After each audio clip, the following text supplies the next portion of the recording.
Welcome, everybody. This is Two Dudes Tuesdays. My name is Zach. And I am Ben. And this is the only podcast made by women for women. Yes. So welcome.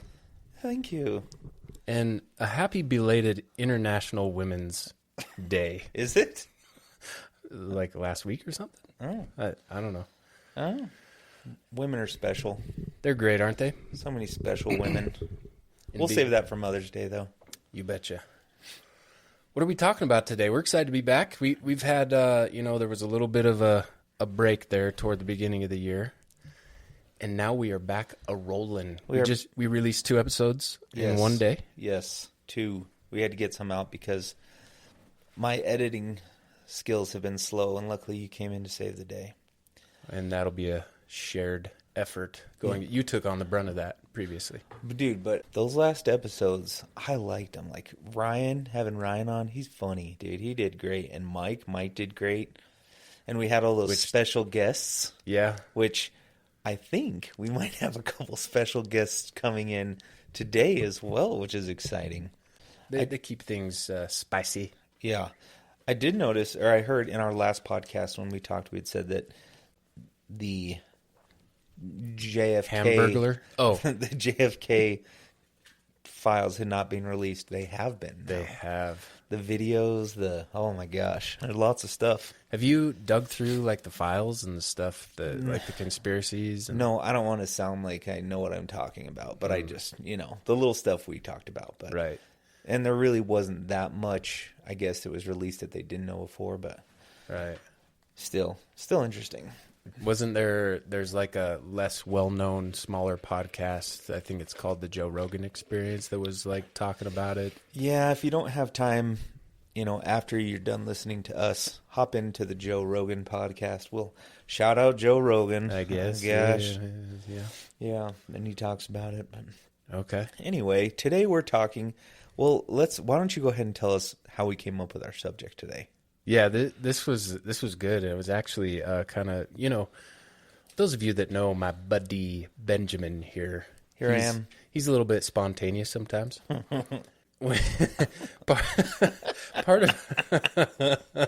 part of what we... Am I allowed to say that? Are we going to need to cut that? Probably. Okay. Let's go.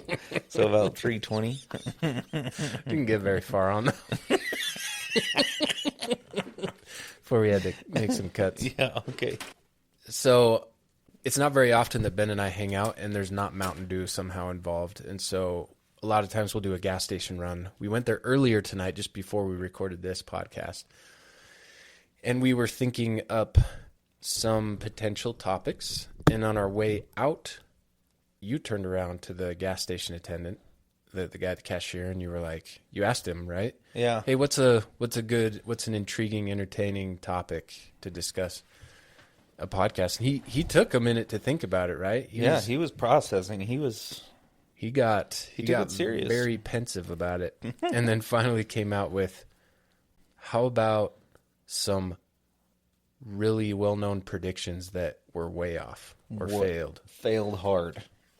Yeah. So, I was definitely surprised at such a pensive answer. It was good. It was we were good. both like, whoa. Yeah. Okay. Yeah. Mr. Producer. Yeah. And now we have a new producer. So we did some research, figured out some things, looked into predictions that had failed. The first and easiest one that popped into our mind was Y2K. Y2K. Which, allow me to start with a funny story. Okay. Yes? Yeah, please. Okay. Here it goes. And apologies to those who didn't want me to tell this beforehand. So my wife, you may know her. Ah, yes. She started, her dad lived in a small town, and he was a doomsday prepper, essentially. Mm. He's passed away. Yeah, I never actually met him. He passed away before I met him, but I wouldn't say he was like way over the top doomsday prepper, but he did have a bunker, and he was worried about Y2K. So my wife, first Y2K is what happened when we went from the 20th century into the 21st century. So 1999 into 2000. And everybody had predicted or thought that because the computers weren't prepared for it, they were going to revert back to 1901 instead of going to 2000, right? Because it just reset. So everything in computers would be erased and ruined, and atomic bombs would go off, and rockets shot into the air, and everybody lose all their banking information, blah, blah, blah, blah, blah. So out of fear, her dad had all of them come to his home and go into his bunker during Y2K. December 31st, 1999. Yes, you would have found me at a dance macking on the ladies. And you would have found little Ashley, my wife, at age, 14, 15, something like that, in a bunker crying because of the fear that the world was going to end. Yeah, her and brothers and sisters, and, harmless, really. And I guess better safe than sorry, but yeah, she tells that story of her just sitting in a bunker, That's crazy. cement thick bunker with, rations and guns and everything prepared for the end of the world. I'm picturing like this vault door with the wheel that you spin to lock it. And like they thought they were just going to open the door like a few days later and come out and barren land that had all been burnt to a crisp. And it's one of those things where if he was right, he would have been like, yes, and we'd all be screwed. validated. Yeah. But then if you're wrong, it's kind of like, whoa, settle down. There's always those situations like before COVID when I went to Walgreens and spent a whole bunch of money on medicine and stuff. And my sisters who are listening right now mocked me. And my wife actually mocked me. And then guess who had lots of medicine and tons of hand sanitizer during COVID? This guy. And toilet paper. And toilet paper, yeah. So sometimes, but anyway, funny. This is a funny story because when she tells it, it's even funnier. But okay, so Y2K was our first subject. Nothing happened. Nothing. They were able to prepare for it in the years before, but yeah, lots of people thought end of the world was coming. Yep. So funny prediction. It was crazy how much it was all over the news, how much it was being talked about even in school, and like warnings given, like make sure you're prepared, make sure you. And I even remember my parents. I don't know if it was right at the same time, but like we kind of stepped up the Food storage. But Yeah. I remember specifically these big water tanks, the ones you put in your basement and you fill them up. The blue jugs. Yep. Yeah. We had a couple of those.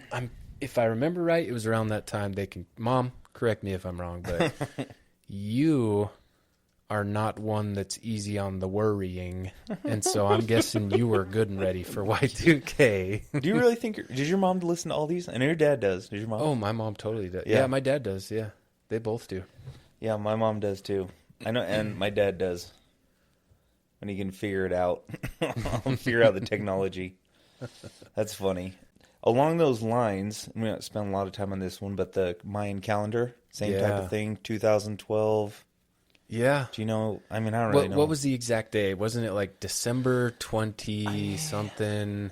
It was like winter solstice, or I don't even remember, but it was 2012, right? And supposedly the Mayan calendar ends on that date. Yeah. And so people were speculating that would be the end of the world, and it would be ushered in with, fire and brimstone. But obviously that didn't happen either. So December 21st, 2012. December 21st. Okay. Marked the end of a cycle in their long count calendar, which was the beginning of a new apocalypse. But there was a movie about it, right, where they all got in that giant floating ark type thing. Oh, yeah. Did you see that? That's right. It's called 2012. 2012. Yeah. Is that like John Cusack or something? Oh, is that who's in it? I love John I Cusack. think. He's hilarious. Yeah. Yeah, I think you're right. Better Off Dead, right? Yeah. That's a must see. Yeah, so good. Oh. He's also in a movie called The Martian, I think. Oh, really? It's like a feel good is good. Yeah. The Martian. I think it's I called The thought that Martian. was Matt Damon based on the yeah, book. there's that one. There's that one too. But yeah, no, this one is different. Yeah, he's good though. You don't want to be caught Martian Child. in That's what it's called. an apocalyptic scenario without having seen Better Off Dead. Yeah. Take my word for it. Nice. All right, you give us one. What you got? Let's see here. There's one that we kind of came across when we were preparing for this, and I loved this. This kind of made me chuckle. But Wait, and before we say things on your own, maybe even pause the podcast for a second. yeah, Think of predictions that went wrong. Like when we started naming some and thinking of them, we then had to Google them and like, oh yeah, what about this one? What about that? So anyway, and we've even come up with like some personal predictions, right? That Yeah. we're just way off. So get this: 1959, there was a Postmaster General, Arthur Summerfield. He was during the time, President Eisenhower. And, they were doing a lot of rocket development during that time. And, of course, the race to the moon and that sort of thing. He said, before man reaches the moon, your mail will be delivered within hours from New York to Australia by guided missiles. We stand on the threshold of rocket mail. why does he think that rockets would just be going everywhere? And, like, how do you deliver mail from a rocket? Like, how do you have I mean, if there's a reentry or maybe a cap pops off like it does, a rocket ship where the boosters go away and then you're just left with the module itself that lands. But there's no way anyone could have thought that would be cost effective. I bet it would be more like everybody's mail goes to a central, like the mail, like the post office, and then they send a bigger rocket that Right. takes it all to Yeah. another post office in Australia. You'd have to make that as efficient as you could, that whole process, because to be worth the cost, and of course people are paying a premium for it, right? Yeah, But and rocket fuel, Just like overnight mail goes in an airplane, and I guess. I don't know. that's wild though. Anyway, that made me kind of laugh because big prediction made on mail delivered by rocket. Yeah, that sounds stupid. Yeah. I guess email really made that not work out. Kind of. That's the thing, though, is like a lot of things, a lot of predictions, or a lot of things that happen in the future, like you don't have enough current knowledge to think about what is possible, right? Like the idea of telling somebody in the Middle Ages that you could fly in an airplane, like they have or no like, idea what you're talking about. we came across a lot of like car deniers, right? Oh yeah, that was a big one. What did we say the two were when we were looking through like lists? The two that came up the most were Y2K. what? But there was one that we thought about Y2K, but one that I was like, so it was cars. Cars. Oh, online shopping. Oh yeah. Lots of That people didn't think Yeah. online shopping would work out because people prefer to go into store. yeah, Which there's a good point with that. You order something, it doesn't fit. But I think the online shopping has made it easy to even make a return. Yeah. Just if you can wait a couple days. it's crazy. I didn't think it would turn out as well as it did, but the 30,000 packages that show up at my door every day because of Madam Shops would speak otherwise. So yeah, so that, and then what was the one you just said? Mail rockets. Oh, Y2K and cars. Oh, cars. Yeah, Cars. yeah. They didn't think cars would work. I don't know. They thought it was, people were quoted saying it was a fad. Yeah, And I don't know how expensive for the time, but were cars very affordable? I mean, they must only not have the been when rich they were had them at the beginning, brand right? new. Yeah. But then a horse was like essentially free. You just right. So I mean, if you were breeding them, but like, how do you? Not really. If you're letting it graze in a field yeah, and maintaining one. a lot cheaper than you would think. Some giant metal gas guzzling, making that funny sound. Can you make that sound? the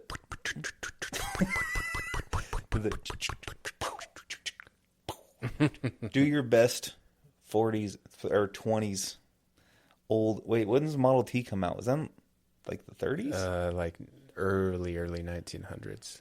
I think. I mean, the first one, I think they had a functional car. The Model T, I think, was really early 1900s, 1905-ish, Oh, geez. I think. I'm actually super disappointed in my Model T noise. Oh, 1908, dude. Okay. Good work. All right. So,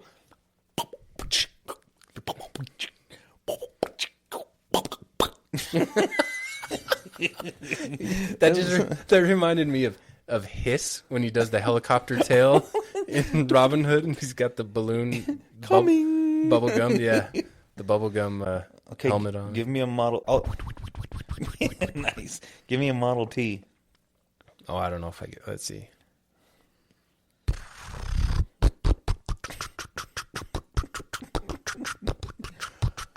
I think mine was only based off of cartoons. That's what I like. When they. Yeah, Yeah. you had to crank those cars, right? I don't And you had the crank to start it.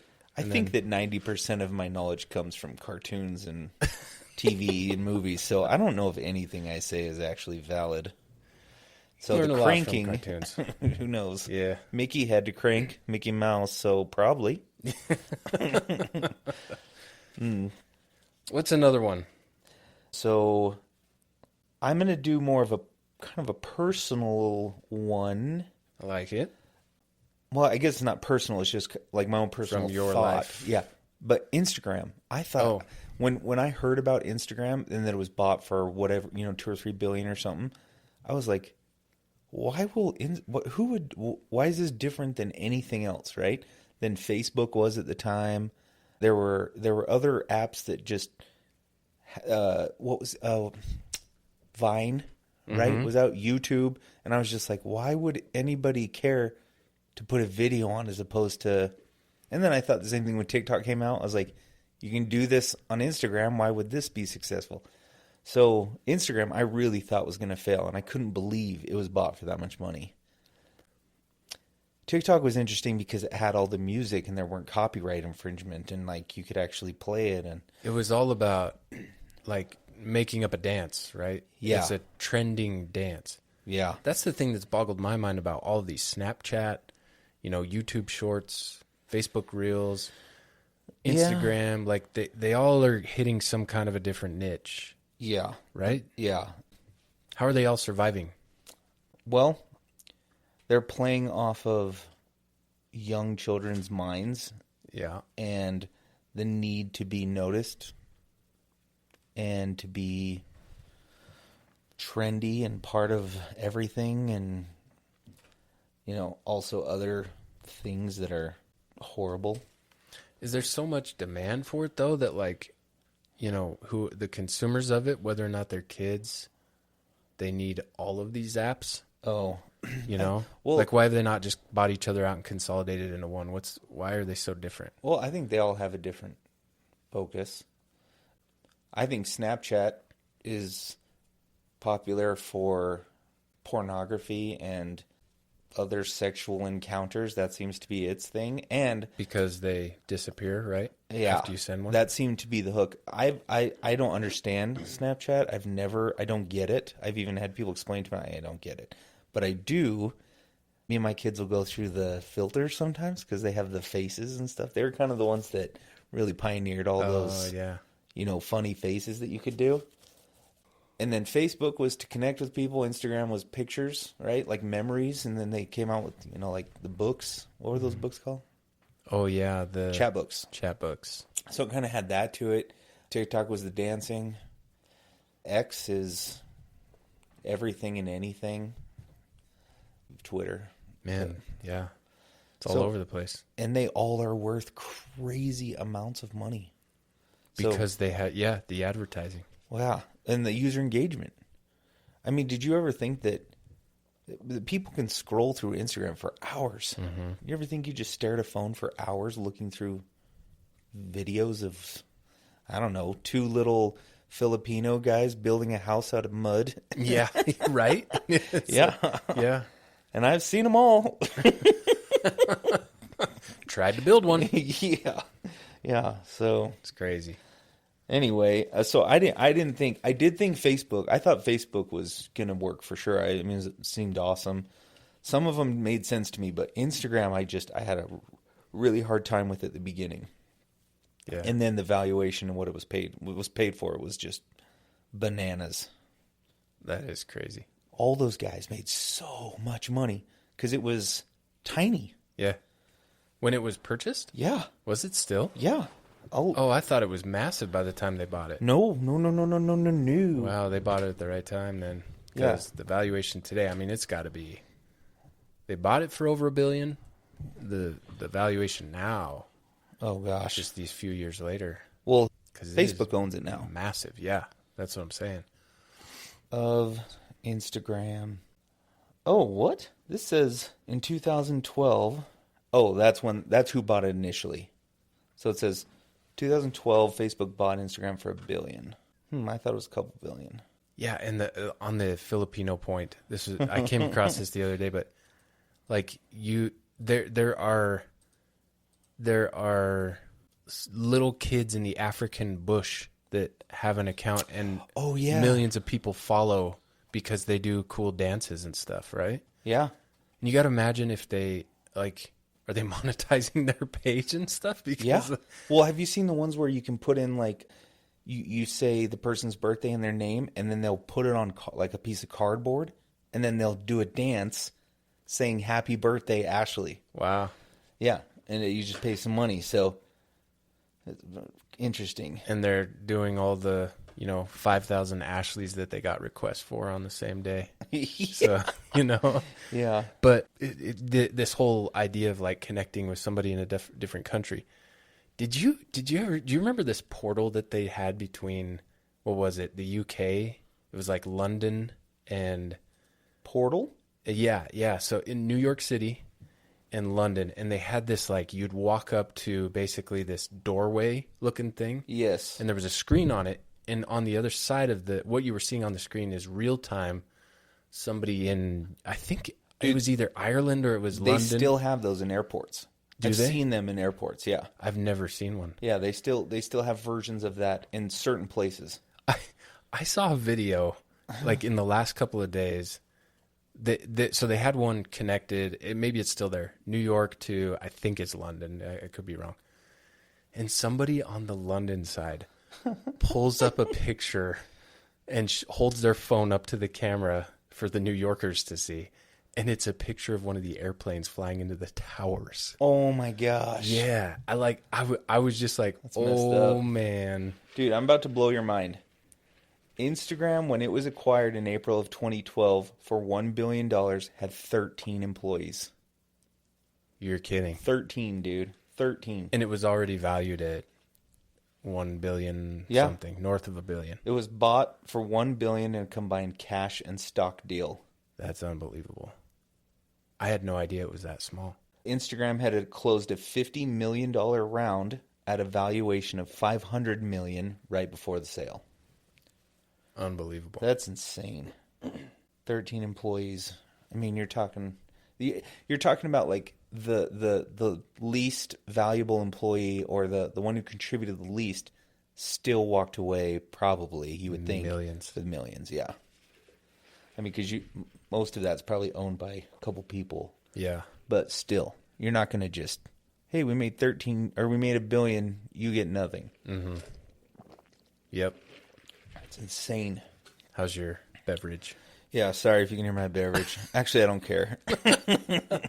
It's Mountain Dew and it's good. Mountain Delish. All right, Z, hit us with one. What's the next one? All right. Let's see here. How about this? How about shout out to my pops, who's a huge fan, and half the world, Shout out At Dino. least. Who's a big fan. The Beatles. I've got blisters on me fingers. Actually, I don't know who said that. Yeah, I don't either. Yes, man. Yeah. I just showed that movie to my wife the other day. We watched it. I love that movie. First time she's ever seen it. It was Yes great. Man with Jim Carrey. He says that's funny. Yeah. Zoe Deschanel. It's a great movie. The Beatles. I mean, these guys really took off, obviously. Oh, it is the Beatles. Helter Skelter. Okay. I've got blisters on me fingers. Nice. John Lennon said it. What, like, do you know the setting? Was he in a concert? Was he in a... So the question is, interview. when did John Lennon say, "I've got blisters on my fingers"? And it says, no, it's not John, it's Ringo. If you listen to the drum part in Helter Skelter, it's pretty intense. And Ringo was actually drumming so hard that he was starting to have sore hands. And when they got to the end of the song, it literally was hurting his hands so much that he cried out, "I've got blisters on my fingers." Sound like Oliver Twist. I don't know, I did? super poor. Was Oliver Twist English? Was that I'm not sure in the US, or was that? I'm actually not sure what his lineage was from. And let's bring him in. Oliver, come on in. Yes, sir. Oliver, we're wondering what you're... Could you spare a biscuit? I'm hungry, sir. Oliver, thanks for coming to the podcast. It's good to see you, and that you're still a young boy after all this time. My story is timeless. So is my age. Oliver, where are you from? Of course, the industrial era of London. Okay.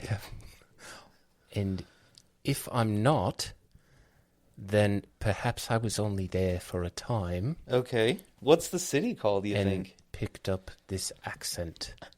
London, I said. Yes, London. Oh, okay, yes. London. Sure. Well, thanks for coming. All this coal in the air. You have such clean air No, we don't. compared to industrial London, you do.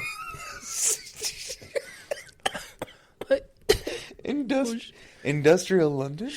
Shoveling coal into the fire for me master. Because I was a servant boy. You're not anymore? What are you doing now? Well, after I helped Mr. Ford produce the combustion engine. In London? No, I moved. Oh. Naturalization, of course, to the United States of America. Land of the free. Here we are. Okay. I quite like the cheeseburger as well. No, I'm dying. Are you okay, sir? Why would anybody want to listen to us? Okay, Oliver Twist, the co-worker at the Model T Ford combustible engine Yes.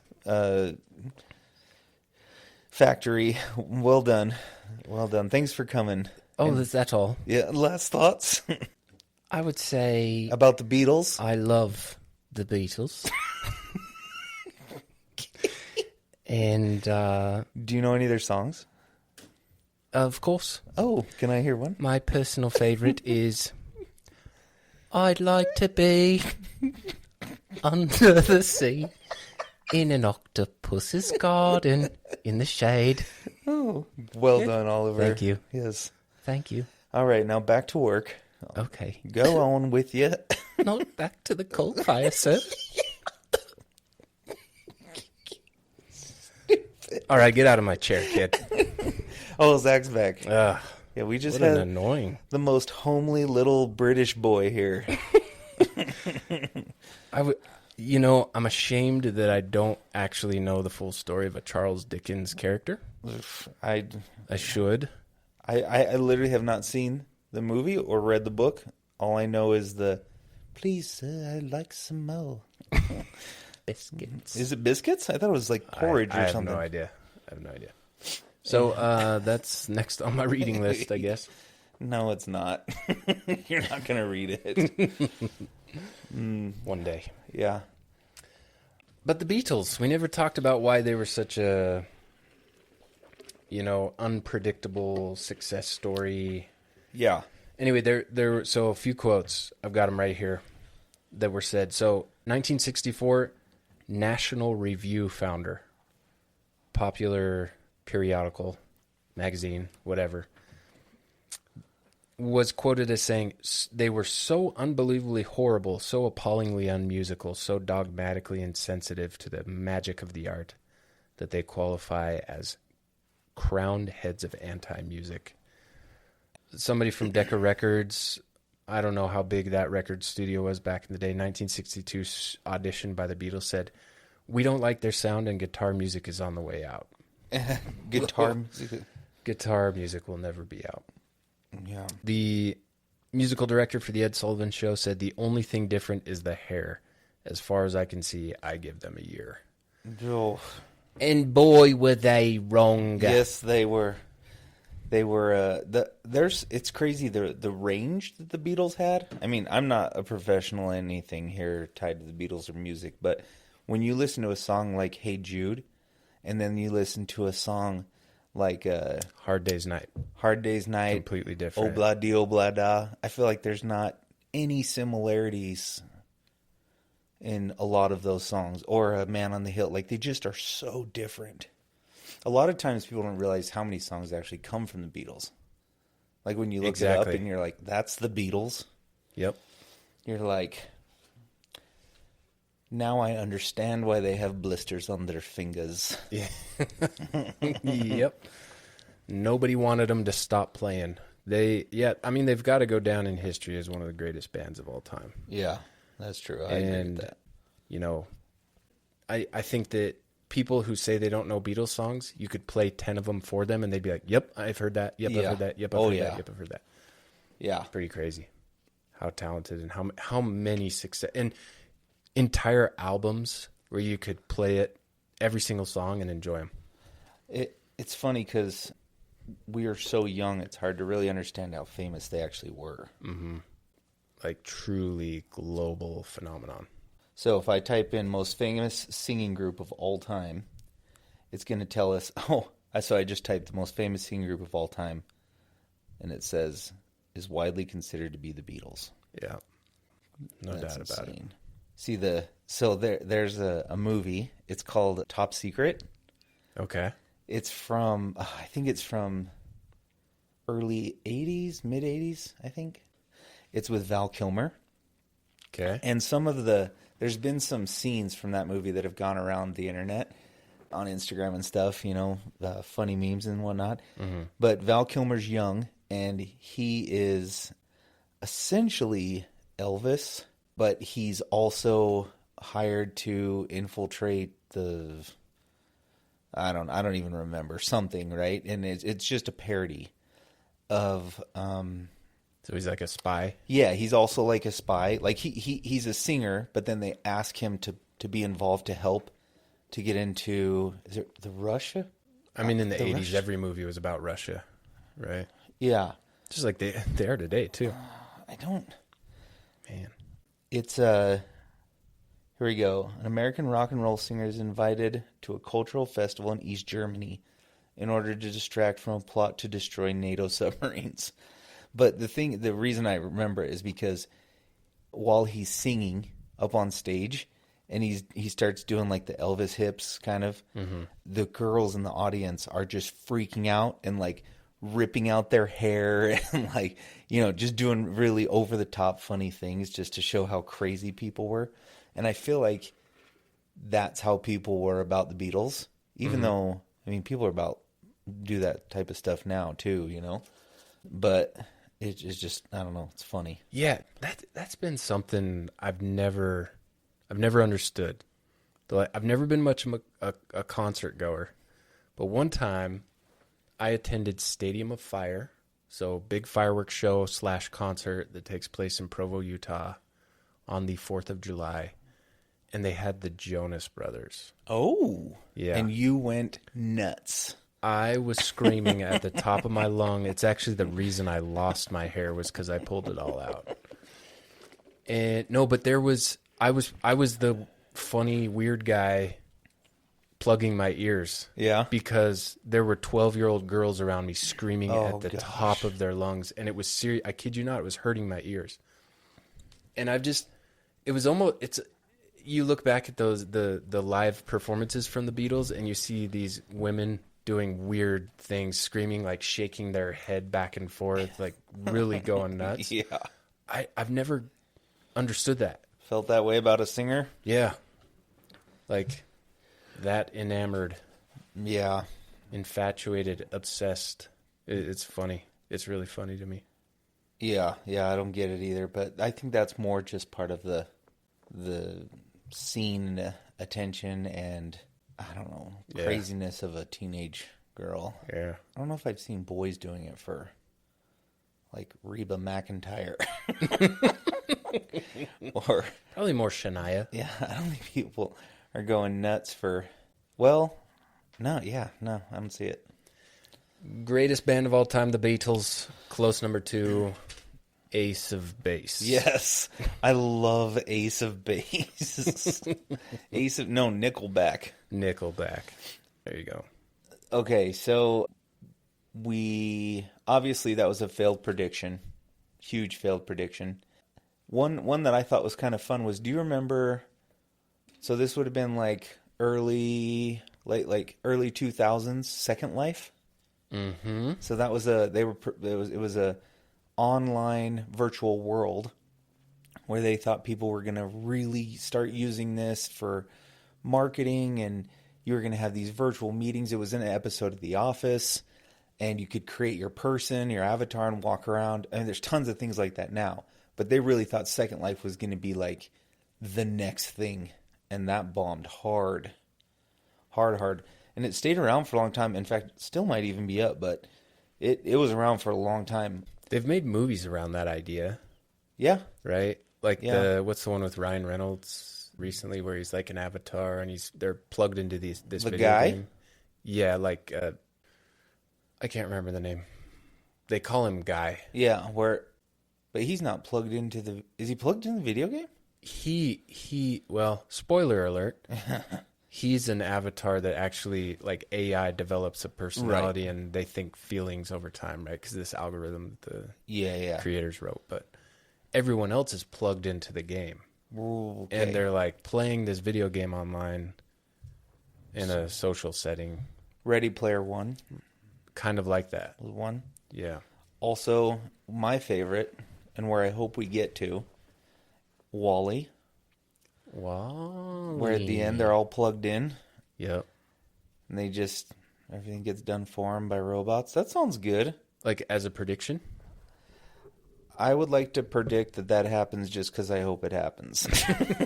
A robot doing all the stuff for you. Yeah, remember they sit so long in the chair that their legs stop working?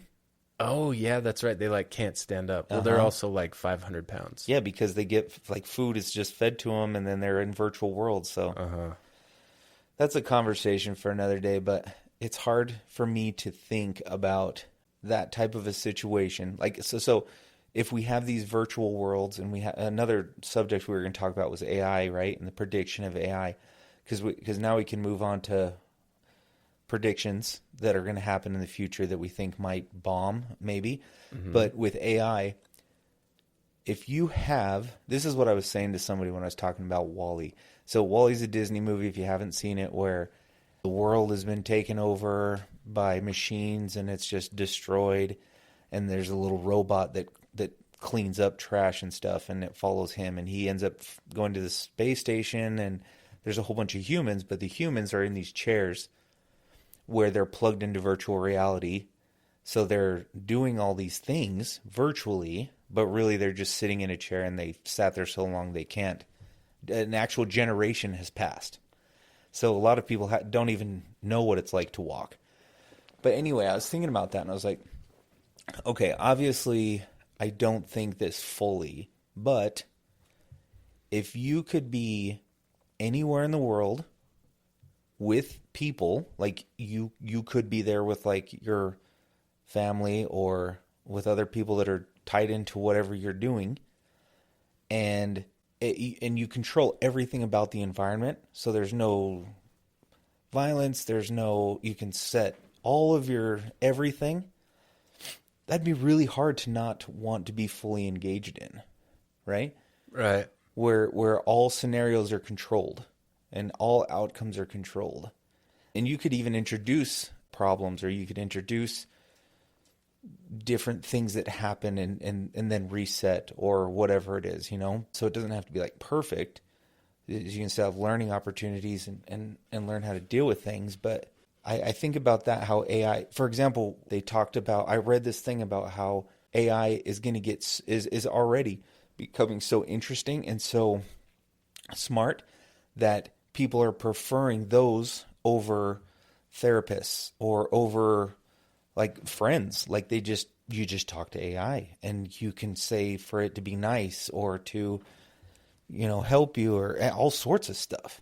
And so you stop interacting with humans because humans make mistakes and they can hurt you, and virtual girlfriends where Right.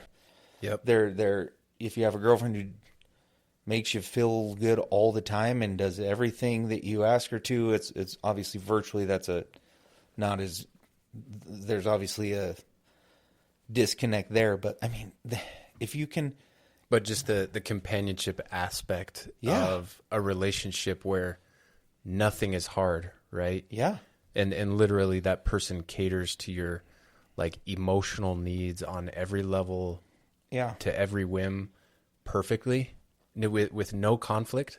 yeah. Yeah. And as you get into this neuro side of AI, you can start to teach the brain or tell the brain that it is real, even though it's not, right? So like you could say, hey, I want to go to Hawaii, but then also connecting with your brain, it tells you that you feel like you can smell it, or your body gets like hot, right? Like things can interact with your mind to help think you're really there.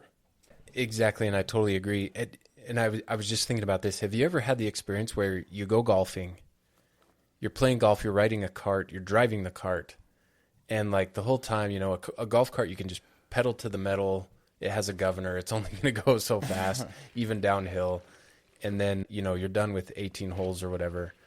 And then you drop the cart off, you load up your clubs, you get in your own car and you start driving it.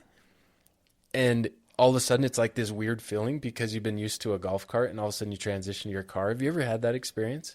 It might just be me, but it's weird. Yeah. For a second. I have to like reorient the way that I drive this vehicle that I'm in. It's like walking on one of those automatic runways in the airport. Yeah. Those mess with you too. You like exactly. have to learn at the end how to walk again. How to walk like a normal person. Yeah. The same thing, VR headsets. I've had that where I use a VR headset for a little bit and then I take it off and it's like I have to come back to reality. It does something weird to you where you're so submerged in whatever, game or experience that you're in at that moment. Yeah. Take it off and it's like whoa, whoa, what's going on? It's kind of like that, like this idea of you're in a virtual world, you're absorbed by it, your brain forgets what's really out there. Yeah. And it kind of conditions itself to this new reality. So the prediction is are we going to get there? Is that going to be the future? Man, I think that would be the end of humanity. It'll probably be like a mixture, right? Like there'll be some of it, probably not all in like Wall-E, but that kind of like half of it will exist, half of it won't type of thing. I don't mean to sound too cynical, but I feel like we've already taken a step in that direction. Oh, yeah. With social media. Yeah. There's this masked reality that we're absorbing every day where You are, not people, me. I'm good. that's I mean, I'm either in a book or nothing. you're right. A book or a great conversation with my spouse. Or lifting weights, Yes. One of the three. writing poetry So good at poetry. on a mountaintop. And I think that there's already that, like people living this kind of not alternate reality vicariously through other people and what they're doing.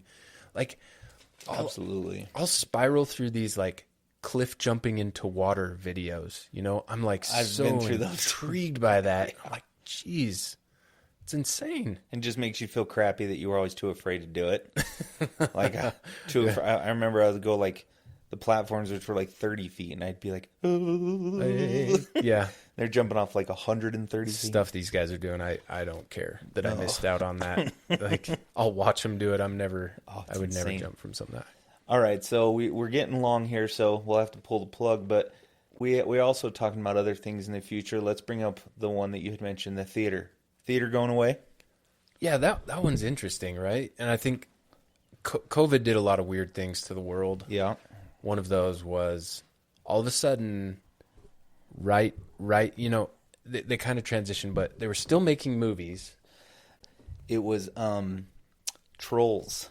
Trolls 2 came out during COVID and crushed it. Really? Yeah.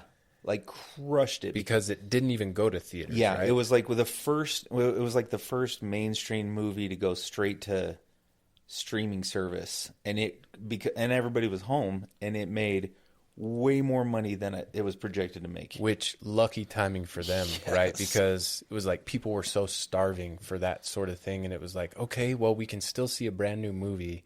We can pay $20 for it. We can watch it as a family in our own home with our own popcorn. Yep. And it's much cheaper than going to the theater, but... Dude, we treated it like it was a big event. Did you? Yeah. You guys saw it when it first came out? Oh, yeah. On the TV in our family room, and we had, like, the lights were off, blankets, food, because we had nothing else to do. Right. People were starving for that sort of thing. So I don't think that it's ever been the same, right? Like ticket sales now, because they transitioned away from...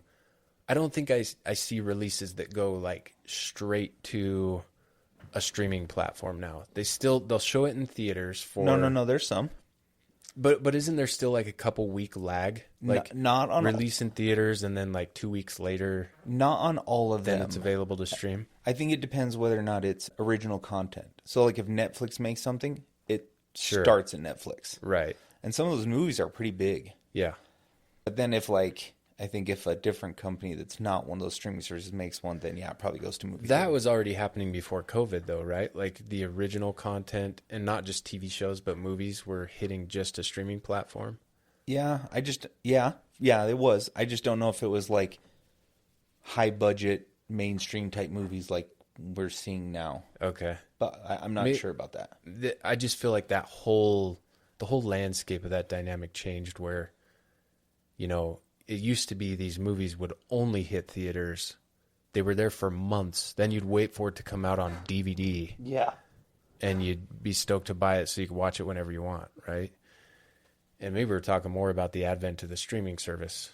But movie theaters, I just feel like people will pay a premium for an experience. Like, do you go to the theaters to watch comedies?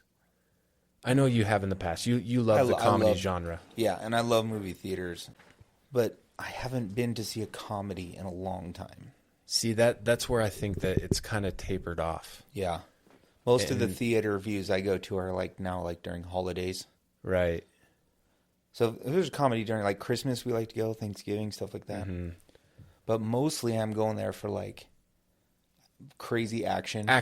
Or horror. Because that's the experience, right? You're in a theater. There's this amazing sound system surrounding you. You're more deep into the experience versus watching it at home. So there's a difference in the experience going to a theater. But I do think that theaters are never going to recover.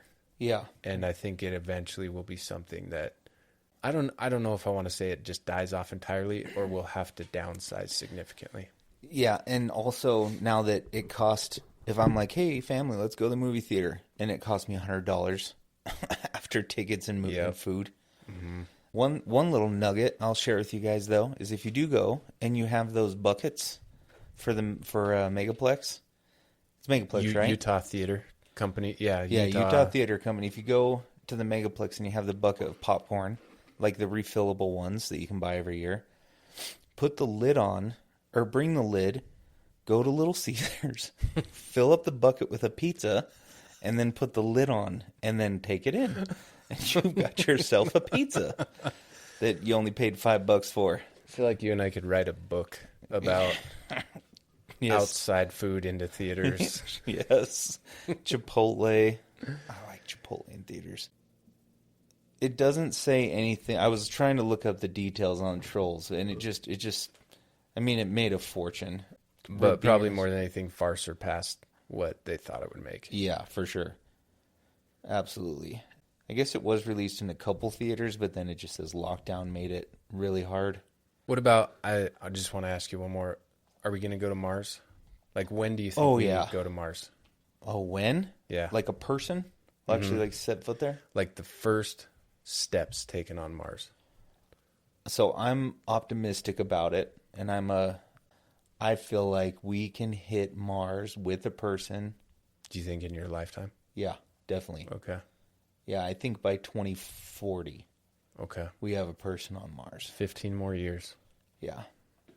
So the technology curve and the growth that's happening right now is like increasing much more rapidly. It's like hockey sticking, right? Where we had technology growth, and now with the introduction of AI and the fact that AI can, I mean, Mike talked about it on our last podcast, right?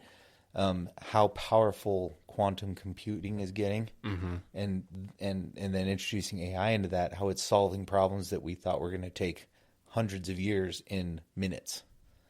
So now with all of that, the growth and things and our ability to build and expand is just going to go nuts. Yeah. Yep. Come a long way in a short amount of time. Yeah. Very short amount of time. Our poor kids. Yeah. Yeah, seriously. Get me out of here. Oh, Good stuff. Any other predictions? I don't know. I predict that I probably have diabetes.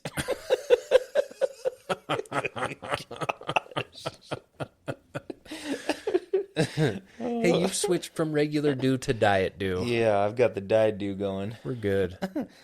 I predict one of the predictions that we wrote down that I really hope.